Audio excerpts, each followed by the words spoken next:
There we go. What is going on, guys? This is the Daily Roto Sharks live podcast for Week 4 of the NFL season. I am your host, Evan Cheney.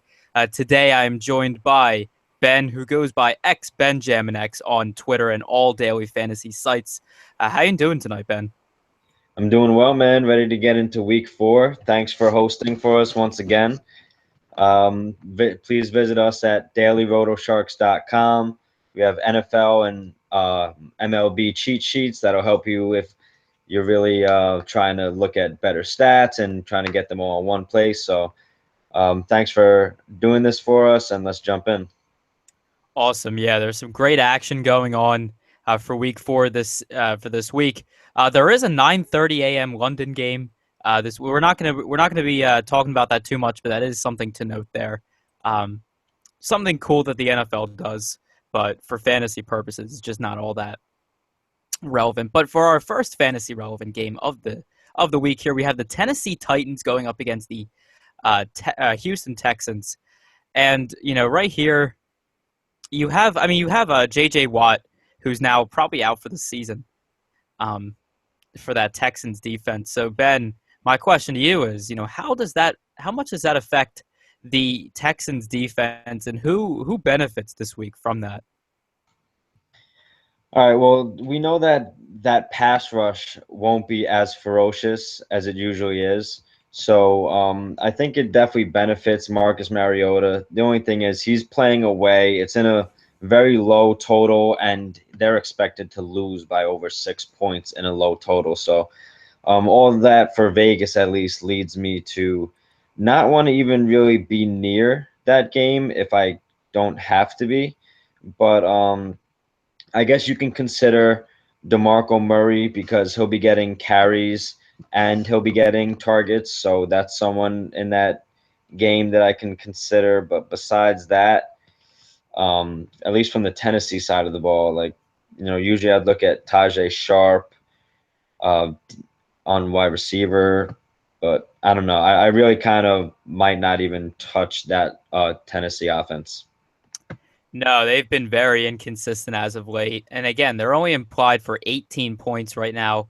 I should note that this game has a total of 40.5 right now, with the Houston Texans currently favored by 4.5. Yeah, so not really much to look at for the Titans there. They've just looked bad all year so far. And for the Houston Texans, I mean, you might be able to look at a guy like DeAndre Hopkins there, Nuke. Lamar Miller, possibly. Will Fuller as well. Ben, how are you liking these guys this week?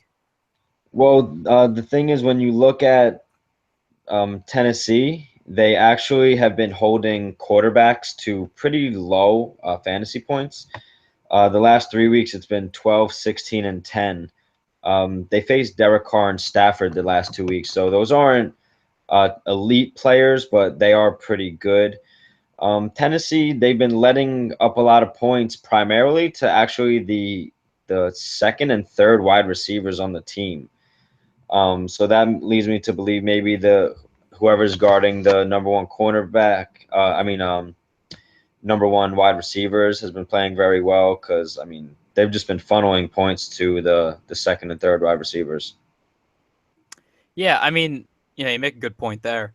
But really, again, this game has such a low total that I really don't. I don't know. There's just not much to look at there. And I think there's better situations to attack this week. Yeah, you could always think Will Fuller. I've been playing a lot more DraftKings, and Will Fuller, he's going to be getting the targets. He's at a very low price. Even Tajay Sharp is, so maybe those two. But Hopkins at 84, I don't know if I would be going there this week. No, I really just would rather not touch that situation. Hmm. Um, However, there are in our next game here between the Cleveland Browns and the Washington Redskins, there are some options worth targeting. Um, Something worth noting here first, though, Isaiah Crowell is questionable for this week with a knee injury. He's been limited in practice all week, so keep that in mind. But a guy like Terrell Pryor, he just dominated last week. He had 34.9 DraftKings points on 14 targets, 8 catches, 144 yards. Didn't score a touchdown, but still, that's just insanely high numbers. And Yeah, his price went up 900. Yeah, I mean, he's 4,300 on DraftKings this week. He's 7K on FanDuel. I don't know how willing I am to pay 7K for Terrell Pryor on FanDuel. But we'll get to that. Yeah. I wouldn't go on FanDuel. I mean, but he's gotten 31 targets through 3 games, so 10 targets a game, and he's definitely going to be having the ball thrown to him. They have a low team total, though. They're going to be trailing. But, I mean, we saw they're going to be using him all over the field. Surprisingly, he was our #1 value play of the week for wide receivers last week, and I really didn't have any exposure to him because I didn't trust it, and so I was kicking myself about that. But I'm definitely going to be on him on DraftKings this week. Yeah, see, that's why you should always trust the model. Mm. Numbers don't lie. So I'm telling you. But I like Jamison Crowder because word is that DeSean Jackson's not practicing. I don't know if he's going to play or not, but it looks like he got a little hurt.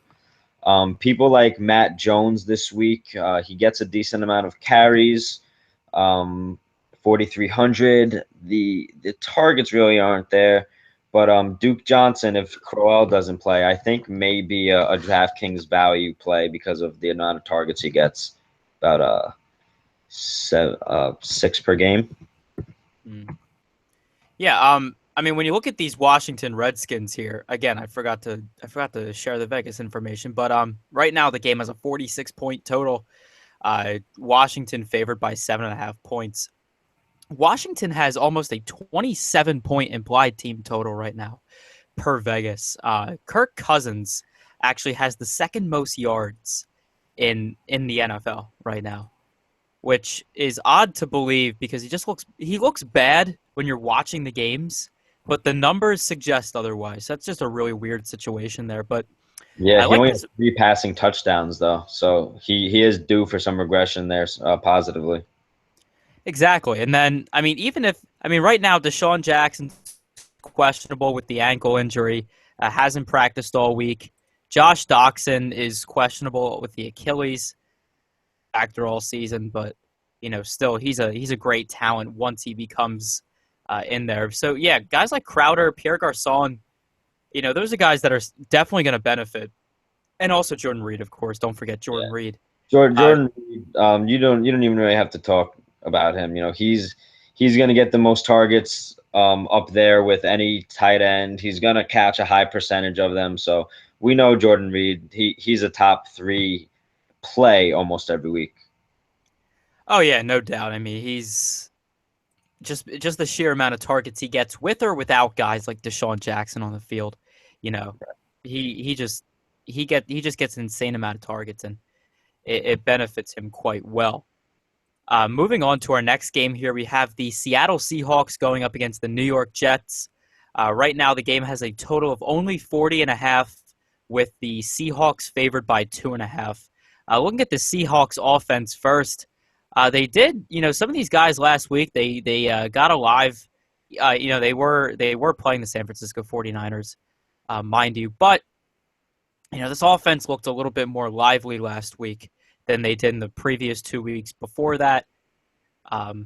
Russell Wilson has been having some issues, but he's expected to play. Apparently his knee is okay. So Russell Wilson should be playing on Sunday there. And Doug Baldwin, I just love him this week.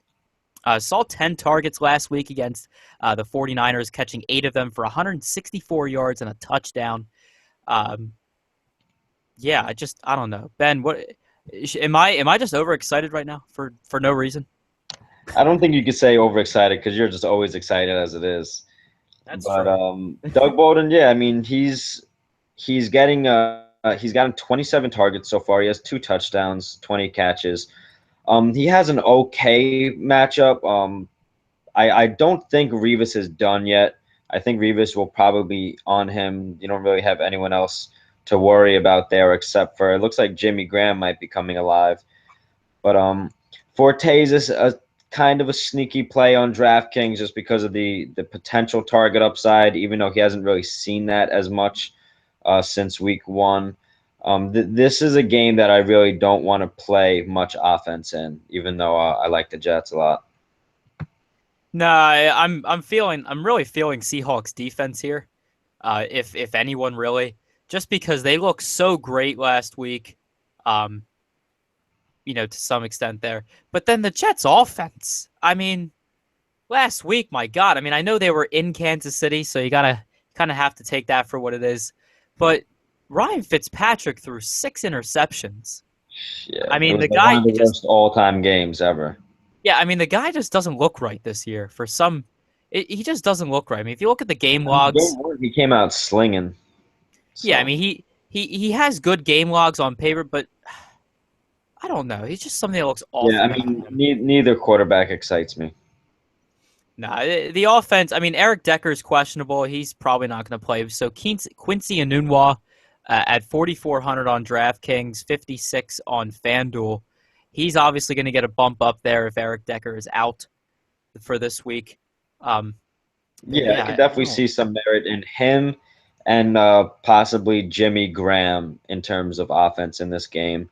But Yeah, besides that, yeah, I see Seattle defense as a viable option this week for sure. yeah, exactly. I mean, again, with a game that has a total of 40.5, you shouldn't have too much high offensive expectations for such a situation there. Moving on to our next game here, we have the Buffalo Bills going up against the New England Patriots. The line in this game is just on and off the board just because of the quarterback situation in New England. Jacoby Brissett may or may not be fine. Jimmy Garoppolo may or may not be okay. So we really just don't know. And, Bill Belichick is just something else. Yeah, I'll tell you. Yeah, But man. so no. But the summary of what I'm trying to say is there's no Vegas information.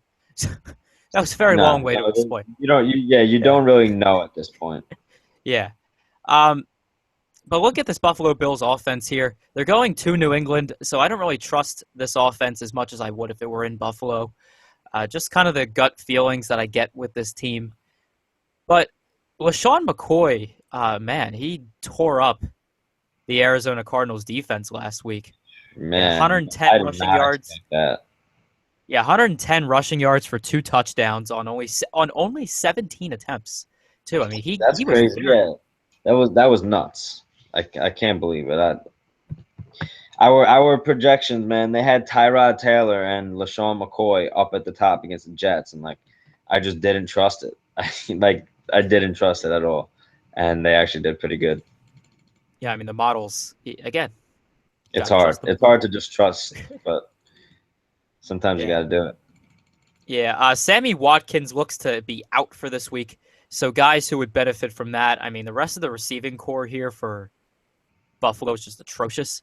Charles Clay is also questionable for this week with a knee injury. Has not practiced all week. Robert Woods and Marquise Goodwin would be the two beneficiaries of such injuries. Um, because they would just they would eat up the rest of the targets. Because who else are these targets going to?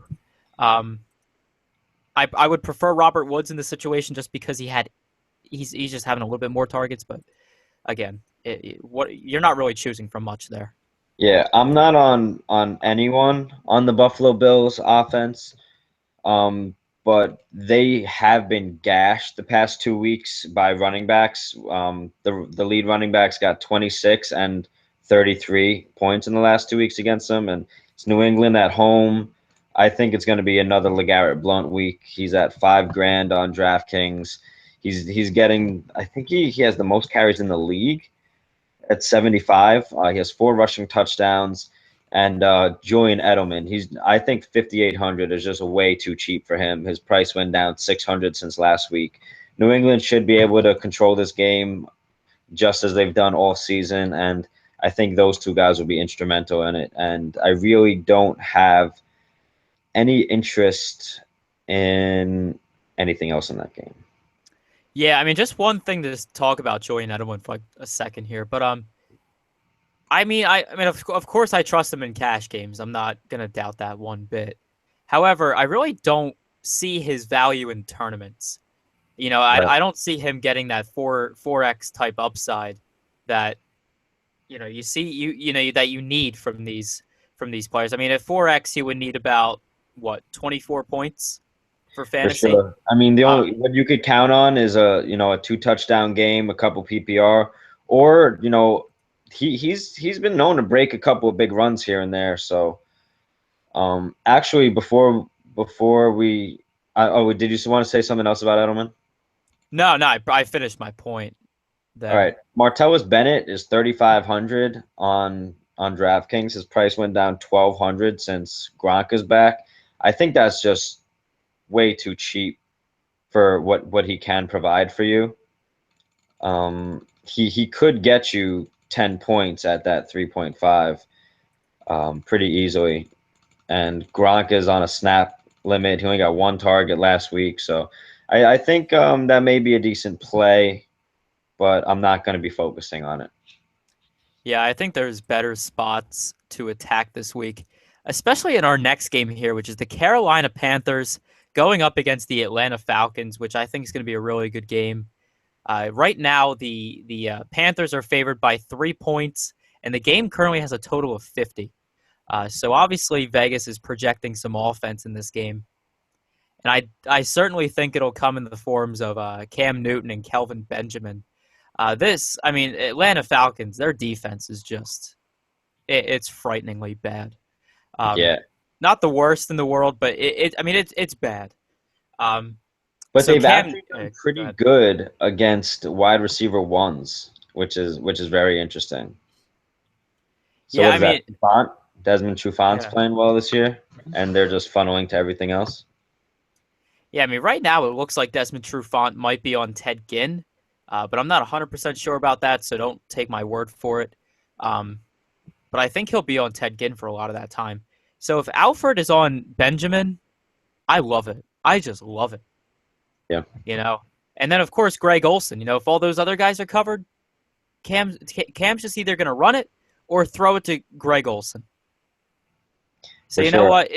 It just makes, even though he's 7,800 on DraftKings and 9,300 on FanDuel, I'm taking Cam Newton here where I can.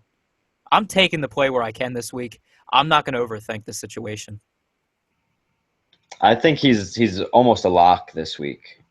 Really, I think that it's pretty crazy that he had such a bad week last week. Like we knew that Miami was good and they were overrated, but I mean, they really took it to him. I mean, not Miami, Minnesota, but they really took it to him. And what we see here is Atlanta just bleeds points to almost every position, especially the quarterback. They've let up over 25 points, DraftKings points, to quarterbacks in each of their first 3 games this year. And they've let up over 20 points to running backs the last 2 games to running back 1. So I think Cam basically makes up for both of those spots, especially with Stewart out. So he's going to be running. He's going to be throwing. I love pairing him with Kelvin and Olsen this week. And you could even go pair him, do the opponent wide receiver one with Julio Jones, because people are going to see that he did awful last week. I'm sure there will be some fish that fade him, but I don't think he'll ever be on my fade list unless he's like actually hurt. Well, that brings me to my next point here. Actually, Julio Jones is questionable for this week, obviously because the NFL has extended the definition of questionable. It really just pisses me off, and it will confuse people, and it might drive ownership down on him, especially amongst other factors. But he did participate in practice today, being Wednesday. He only played 73% of the snaps against the Saints on Monday night, so I think that might go up this week, especially if he's feeling better like the reports say he does. And also, Mohamed Sanu, he did not practice today, dealing with a shoulder injury, They're so watch banged out up. for that. It's going to be Carolina run rule over here. Mm-hmm. That's pretty much what it's going to be. But, here's the thing. Don't sleep on this Falcons offense, right? Because, first of all, Matt Ryan has been doing very well. I mean, his yardage, when it comes to his yardage, I think he's like the 3rd most yards in all of football right now in Yeah, terms he's of up there passing. and he has a 70% completion rate. Yeah, but and also just look at it this way: the Carolina Panthers secondary is horrible. I mean, I'm blessed with having the NFL Sunday ticket package this year, one of the greatest investments of my life. But yeah, but of course I watch every game in that situation. How do you not? Like I was just watching teams throw the ball all over the secondary. Looking back at what's it called? The 49ers. I don't know why I couldn't say that. The 49ers in week 2. They made Blaine Gabbert look like a champ. Minnesota last week, they made Sam Bradford look like a champ. And those two are very mediocre quarterbacks. So Sam Bradford when you only had take 10 points. what's that? Sam Bradford only had 10 DraftKings points last week. Yeah, no, but it just what I'm saying is more just like not in the fantasy perspective of what helped Sam Bradford, but just in terms of the leadership. What he was able to do. In Right. some of the other factors. But like again, It's interesting. They actually the most points that they've let up have been against tight ends, with Rudolph last week and Vance McDonald the week before. That's actually where they've been letting up some points in the middle of the field, which is where you wouldn't expect them to. But they really haven't been letting up a lot of points to top end receivers. They shut Diggs down, and Sanders and Thomas couldn't get anything going week 1. That was when C.J. Anderson really bowled them over. So it's really hard to kind of peg where you can get to them right now, except for maybe tight exactly. end. Yeah, I mean Jacob Tamme. Jacob Tamme is in a good spot there. 3,400 on DraftKings, 5,500 on FanDuel. Especially if there's any injuries here in the receiving core, look for Jacob Tamme to see a little bit of an increase in his targets. Mm-hmm. Looking at our next game here, we have the Oakland Raiders going up against the Baltimore Ravens. Shit. All right, there we go. I don't know why I couldn't see what I was looking at. But right now, the Ravens are favored by 3.5 points in a game that features a 46-point total. Looking at this Oakland Raiders offense first, I don't know. I mean, at times they do look a little bit off, especially last week when they were playing Tennessee. They had so many opportunities to capitalize on a lot of Marcus Mariota's mistakes, in terms of fumbles, interceptions, etc. And they just didn't. They really didn't take advantage of a lot of those situations, which makes me kind of iffy about how these Oakland Raiders players perform while on the East Coast. But yeah, I mean, on paper, I do like guys like Amari Cooper who do have, they have a good chunk of upside. Clive Walford, I always have a positive bias toward him. And then Latavius Murray's another guy like this week, especially in tournaments, who he's only 4,900 right now on DraftKings, which is kind of interesting to look at. Yeah, I mean, he hasn't had scored. 20 carries. He's only had 32 carries on the year. DeAndre Washington has 18 and Jalen Richard has 15. So they're doing kind of a running back by committee there. Even though he does have a touchdown in each game that he's played, his upside has been pretty limited, with only 50 rushing yards per game.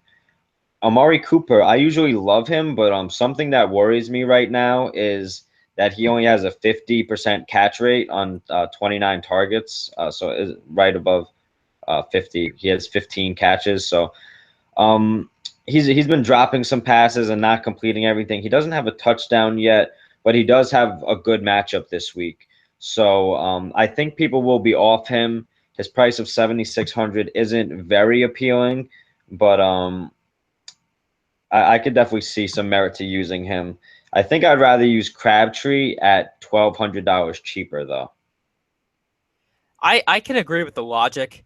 Yeah, I can certainly agree with the logic in that sense, but at the same time, I don't see. I mean, for cash, I'm perfectly okay with Michael Crabtree. In tournaments, I don't know. I mean, he did score 21.2 points last week, against Tennessee, but I don't know. It's 6.4K.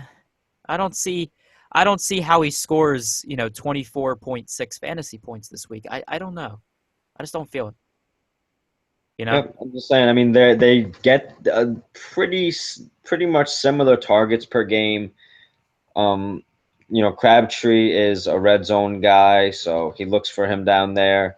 I feel like they have similar output. Of course, Amari has a little bit better total upside, but for 1,200 cheaper, with not a few points in between the projection, I like Crabtree a little bit more than Amari.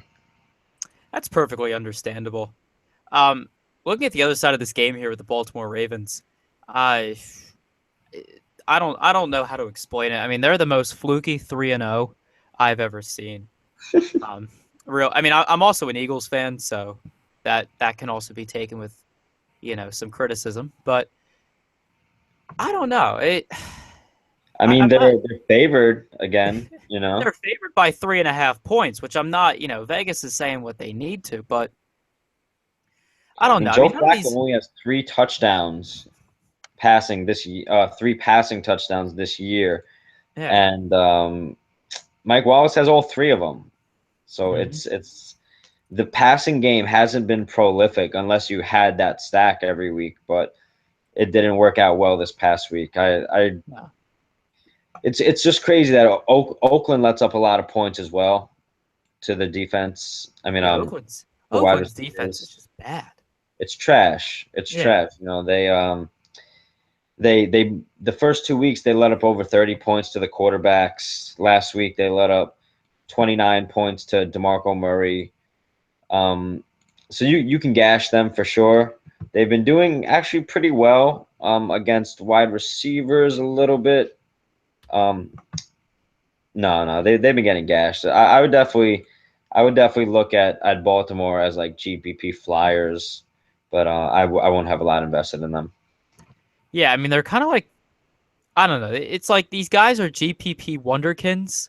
Like, I don't know.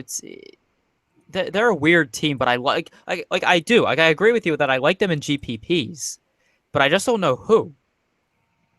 It's like a really odd situation there. Yeah, Steve Smith has 8 more targets than Mike Wallace, but he has no touchdowns. But he should see some regression towards that. But I don't know. He's 4,500. I may take a GPP flyer on him because we know he has some upside, but I'm gonna wait to see if he still has his legs under him. Exactly. No. Moving on to our next game here, we have the Detroit Lions going up against the Chicago Bears. Right now, the Lions are favored by 2.5 points in a game that features a 47.5 point total, which is pretty high. Some of these guys for Detroit here I really like tonight. I mean, certainly Marvin Jones. Although Marvin Jones's price has crept up all the way to 7,300 on DraftKings.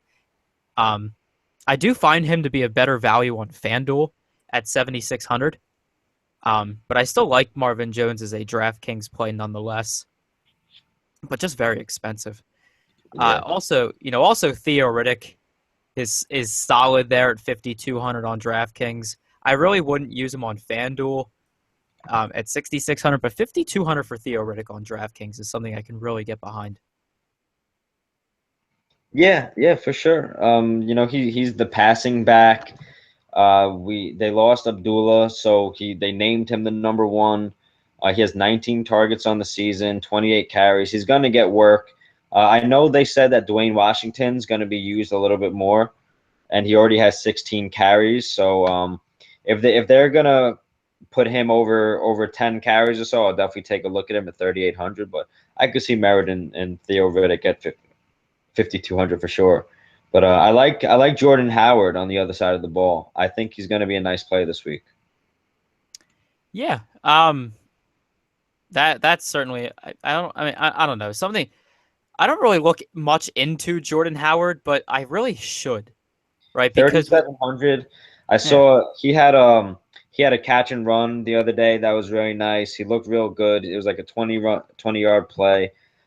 He has 8 targets. He's caught 6 of them. And Langford's out. So Jordan Howard, they may give him the reins. I don't really see anyone else really doing much there. Kareem Carey hasn't even had a catch. I mean, a rush yet. So I think Jordan Howard's going to be a nice DraftKings play. Yeah, and the thing with Kareem Carey too is that he's questionable for this week with a hamstring injury, and he hasn't practiced all week. Um, the backup to Jordan Howard would be Raheem Mostert. Yeah, Mostert. he's probably not even in the player pool. Yeah, and then Joik Bell is also kind of is also there as well. They just signed him in Chicago. Nice, nice. Yeah, I That's mean, interesting. If they decide to use him, oh man, I just thought about the narratives you can get out of that. Jeez. yeah, Oh, they yeah. have to use. Oh, They, absolutely. they I have to didn't give him. realize. Yeah, that team narrative. Yeah, you have to give him at least one rush in this game. Yeah, He you doesn't get. gotta. I mean, if you just sign him, I mean, I wonder if they sign him like just for that game, like if they believe in narratives as well. They have to That'd be fun. because they had to have gotten that insight from us DFS players because really we would have loved to see that, and hopefully we do get to see that. I would love to Um, see some Joik Bell against that defense. oh, that'd be freaking awesome. Yeah, but some of these other options, I mean, Brian Hoyer is just bad. Alshon Jeffery, of course, is always a good receiver, but do we really trust him this week? Alshon, I mean, it's tough. He really hasn't done like anything. You know, like No. when you think of what you expect out of Alshon, he, he's been like it's crazy because he's putting up like Cole Beasley numbers right now. Like that's not what you expect from Alshon Jeffery. Like he's putting up the same numbers as Cole Beasley. He has 12, 14, 17. It's like what you're getting for Cole Beasley at like 3,600. So for such a big name player who is supposed to be such a big threat, even with Hoyer, it's tough. I really think his upside is limited. Yeah, I really feel bad for him actually in that situation. It's just not for him. Just No. everything is going against like the things that feed into his um to his positive qualities as a player. Right. So I don't know. That's just a terrible situation for him over there. Looking at our next game here, we have the Denver Broncos. I really like Zach Miller this week. He's 2,700. He's going against Detroit, who has been pretty bad against the tight end. The first 2 weeks they let up 17 and 20 points. He's had 18 targets and caught 15 of them, and he has 2 touchdowns. So I definitely think at 2,700 and 3,700 for Howard, those are two pretty decent plays in my opinion on a value scale. Yeah, I'm sorry for cutting you off there. I didn't. No, it's all right. It's all right. Yeah. I wouldn't use either of these defenses, but for sure, I like Zach Miller as a kind of lock him in tight end at 2,700 and build around that. Oh, I certainly agree with you there. Moving on to our next game here, we have the Denver Broncos going up against the Tampa Bay Buccaneers. The Broncos are favored by 3 points in a game currently featuring a total of 44.5 points. This is a very interesting stacking opportunity for the Broncos. Just looking at them offensively. If you saw them last week, Trevor Siemian threw 4 touchdowns, 2 to Demaryius, 2 to Emmanuel. And yeah, wait, no, one to Demaryius, 2 to Emmanuel. I don't know where the other one went. I forget. Damn. No, but yeah, but that offense just clicked very nicely last week. It's Against crazy. It's yeah. crazy. I was watching that game and I was so pissed off because Carson Palmer like just kept throwing picks and I had him in my all day slate. So I'm watching this. I'm like, are you fucking kidding me? Trevor Siemian is outscoring Carson Palmer right now. And like every time he threw a touchdown, I would just get more and more mad. So I'm like furiously like entering more into the 4 o'clock only. Like, fuck you, Carson Palmer. Like entering it in, watching Trevor Siemian just throw for I think 3 touchdowns yet. Yeah, Four. was it 3 or 4? I don't know. Let me check the game log. It was Yeah, 4 he touchdowns. killed it. Yeah. I forget where the last one went, but someone will tell us. The football gods will tell us. No, but I did have some Emmanuel Sanders shares last week, and I was like, yes, the fantasy football gods were on my side in that situation. But Looking at this week's matchup, I mean, Tampa Bay allowed 37 points last week to the LA Rams, whose quarterback is Case Keenum. I mean, let's just think about that for a second. This defense is not good. If you're allowing 37 points to the Rams, albeit some of them were defensive touchdowns. Right, I think right. it was. I think it was like one. Case Keenum only You know, had 14 points, so it's not like he yeah, did too much. But they've been letting up a lot of points to the wide receiver because I'm yeah. pretty sure they're starting 2 rookie cornerbacks this year for Tampa Bay. So Demaryius Thomas and Sanders, they definitely look in a prime spot. Sanders looks real good right now. He's running clean routes. He looks like he's running real fast. I don't know if Simeon has a good connection with Thomas yet. But I don't think the Denver Broncos used Demaryius Thomas correctly, in my opinion. But I was on Winston last week. I'm definitely not on him this week. I see no. I'm not going to use a single person from Tampa Bay, except maybe Charles Sims, just because of his PPR potential. But his price went up 700. On the other side of the ball, C.J. Anderson 6,500. His price went down 800. So I definitely see him being very valuable. Yeah, I like Denver as a stack. I wish they were at home playing this game, but I could see going, Simeon, C.J. Anderson, Sanders defense. They just load them all up against Tampa Bay because we know that even though Winston's having a good year so far, he could still turn the ball over very quickly. Yeah, I mean, this game does have shootout potential in and of itself. Just because some of these situations here, I think you can possibly see a back and forth kind of game here a little bit. I don't know. It kind of just depends on where that line goes to by game time, on Sunday. Yeah, for sure. The Look at line her. move is super important in for Vegas. Definitely got to pay attention to that. Oh yeah, I mean that's I love overanalyzing Vegas to a healthy extent, of course. Yeah, looking at our next game here, we have the Los Angeles Rams going up against the Arizona Cardinals. Right now, the Cardinals are favored by 8 points in a game that currently features a 42.5 point total. So, obviously, not a lot of offense projected here. Arizona's back at home, playing against a bad offense. Do you like any of these LA guys? Because I just don't. Not even Todd Gurley, just none of them. No, I don't think you can play LA in any format right now, especially against Arizona. I mean, they got beat up by Buffalo last week at home, but I mean away. But they're going to be in Arizona. I think it's a joke. They're favored by 8. I wouldn't go near anybody on LA, even with someone like Tavon Austin getting 29 targets through 3 games. It's not something that I would be going near.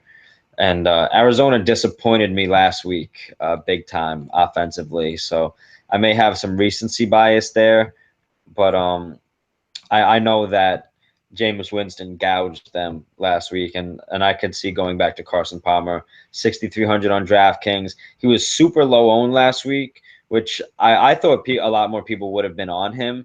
To my surprise, they weren't, and he didn't do well, so it was good for them, bad for me.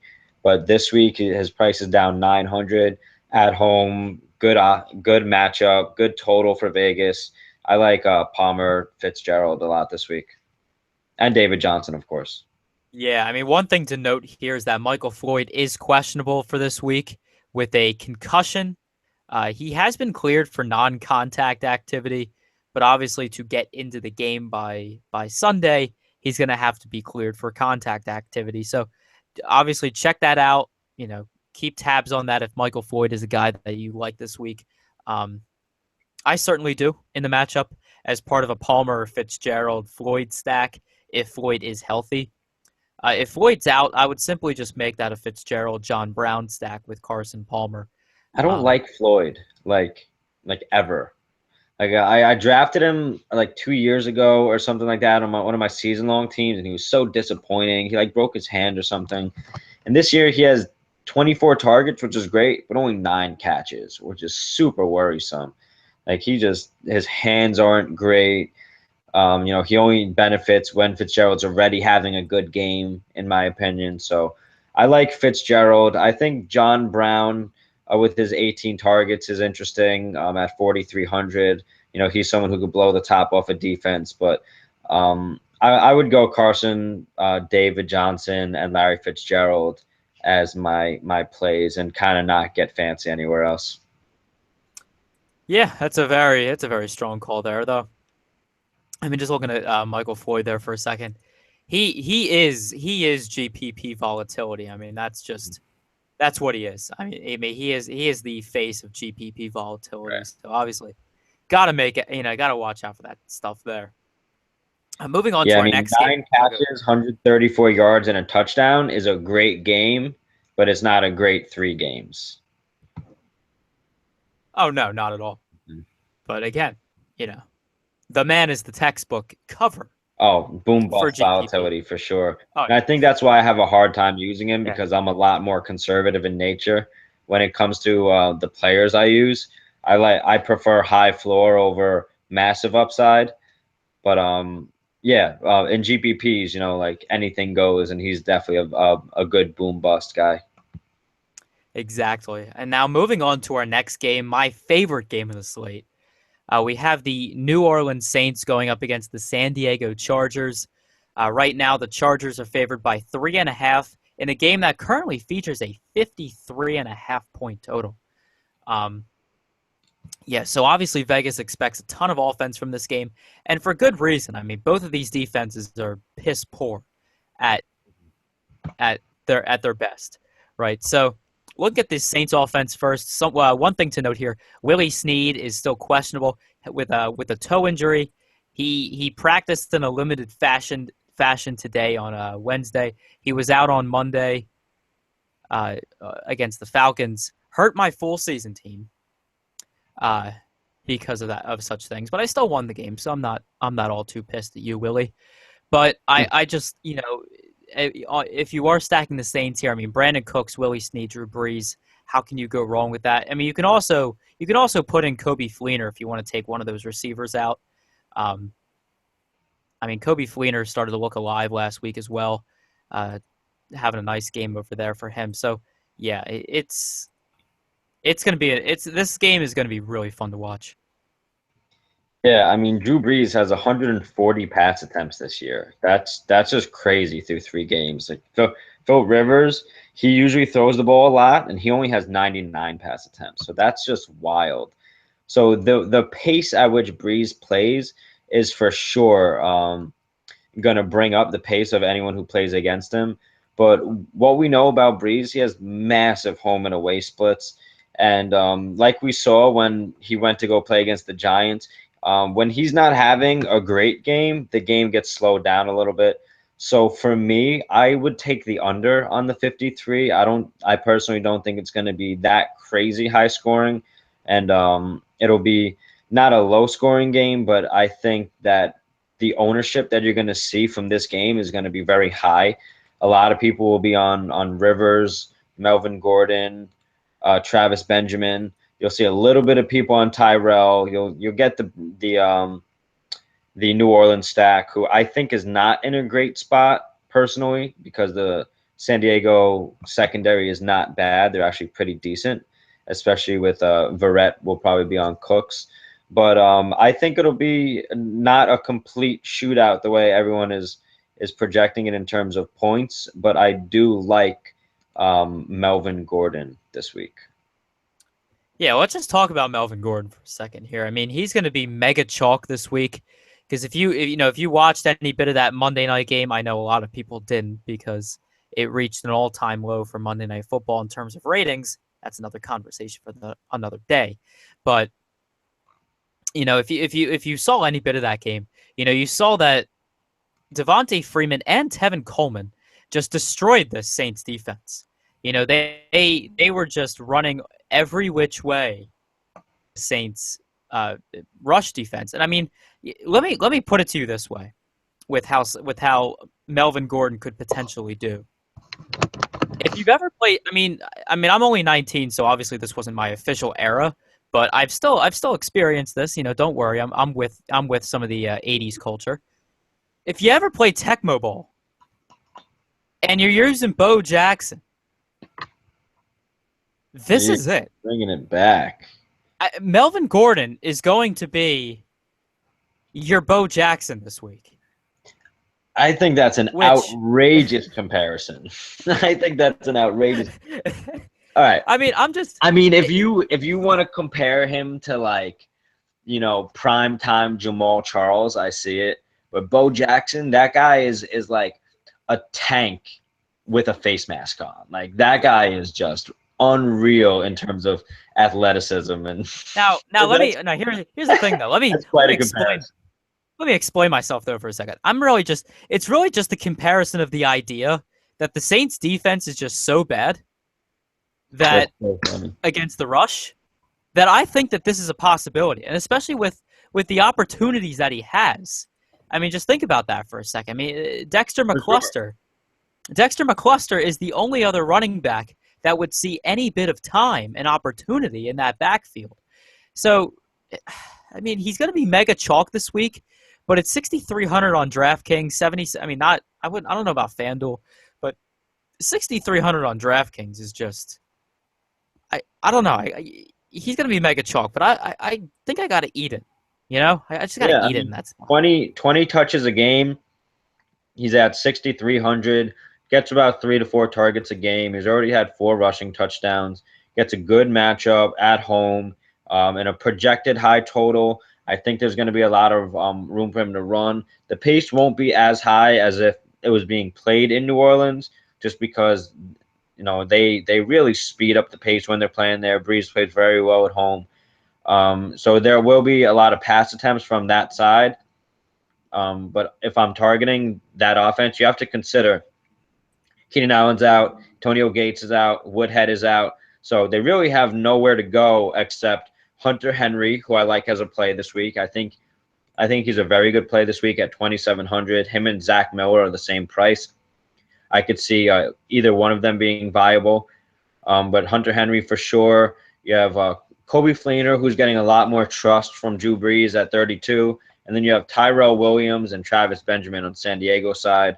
But I like this game a lot. I just don't think it's going to be that 53-point game. Yeah, just one more note on Hunter Henry before we move on here. I mean, I was saying on Twitter all of last week when I heard about the Antonio Gates injury news is that I just love Hunter Henry. Obviously, yeah. I have biases from DFS college football. Rest in peace, DFS college football. But I just have biases with him in that regard. And just because he's just a big physical guy. I mean, he's a big dude, right? So, I mean, I just like him in those types of situations. I think down the line, once Antonio Gates, sees the end of his career, I think you'll see Hunter Henry, show some really big play potential, just like Antonio Gates did. He might not be as athletic in some spots that Antonio Gates is, but still, man, Hunter Henry is just a baller. The man is just a baller. That's all I can really say about him. Yeah, I think he's in a good spot. I mean, it was supposed to be Ladarius Green's offense once Gates left, but he refused to go, and now Ladarius Green left. He's hurt. Now Antonio Gates is hurt, so Hunter Henry gets a real shot. And I really just hope that he dominates at it. Oh, and Michael Thomas as well. He's still only 3,800. Oh, yeah, I forgot about him for a second. I don't know why his name just blew over my head. Yeah. But it did. He's a stud from Ohio State. So. Oh, yeah. He look good. I mean, as a Penn State fan, the whole Ohio State thing is just... But that's, again, another podcast for me. If you're a Penn State fan, there's not much you could say without getting completely shitted on with one comment. So I won't take it there on you. Speaking of teams that I hate, we have the Dallas Cowboys going up against the San Francisco 49ers. Right now, the Cowboys are favored by 2.5 in a game that currently features a 46-point total. That might be a little bit high, but that's just my silly opinion. Right now, Des Bryant is questionable with a knee injury, as you've probably seen all day on Twitter. Has a hairline fracture in that knee. He says he's trying to play on Sunday, but the phrase hairline fracture really doesn't make me feel comfortable with using him, even if he is quote unquote okay to play. But even if he's out, I mean, Dak Prescott the other night against Chicago just looked really good. I mean, he looked poised. He looked like What were you saying? he looked like he did when he was playing in preseason when everyone was all on his shit. Now, granted, he was playing the Chicago Bears defense, which, I mean, I personally can't tell the difference. This week, San Fran's awful.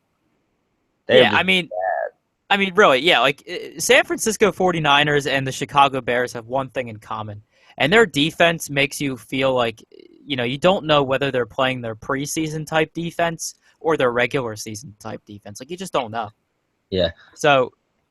Yeah. So if I'm looking at this, man, I see a little bit of Dak Prescott because he's still only 5,700 on DraftKings. His price didn't go up. I think Ezekiel Elliott's upside is capped. Even with all of his carries, he's not getting the goal line carries that I would like to see from him. I think it's going to be another Cole Beasley week this week. He's at 3,900. It went up 700, but I still like using him. And Jason Witten. I think Jason Witten's due for a good week. His price is at 4,500, and I am on those cheaper tight ends that I mentioned earlier. But the last 2 weeks, San Francisco has led up 24 and 26 points to the tight end. So I think Jason Witten's in for a good week. Yeah, I mean, the only problem I do have with Jason Witten, though, is that, I mean, he saw 14 targets week 1 against the Giants, but then he only saw 4 targets in week 2 against the Redskins, and only 2 targets last week against the Bears. Yeah, so that well, makes me a against little the bit Redskins, worried. they had a bad week. The whole offense didn't do well. But if Des Bryant's not at 100%, they're gonna need someone to throw to in the red zone, especially if they're not running the ball with Zeke. So I think Witten definitely scores a touchdown this week. If Dak Prescott throws more than one, Witten will have one of them. Oh, yeah, I can certainly, if anything is going on with Des Bryant, I do think Jason Witten would snag a red zone touchdown in that situation. Yeah, that's my pivot instead of Terrence Williams. I would go more Jason Witten. Yeah. Looking at the San Francisco 49ers offense here, one quick note here. Vance McDonald is questionable for this week with a hip injury. He didn't practice today. Of course, monitor that situation for the rest of the week there. I mean, I don't like a whole lot from this 49ers team, but I do like Carlos Hyde. Obviously the Cowboys offense plays at such a slow pace that, it does affect the possession time of the other team. But Carlos Hyde at 4,200, he scored 2 touchdowns last week against Seattle. So I don't know. I do like Carlos Hyde here, but that's really it for me. I hate everyone else on the 49ers here. Yep, I agree. Move on.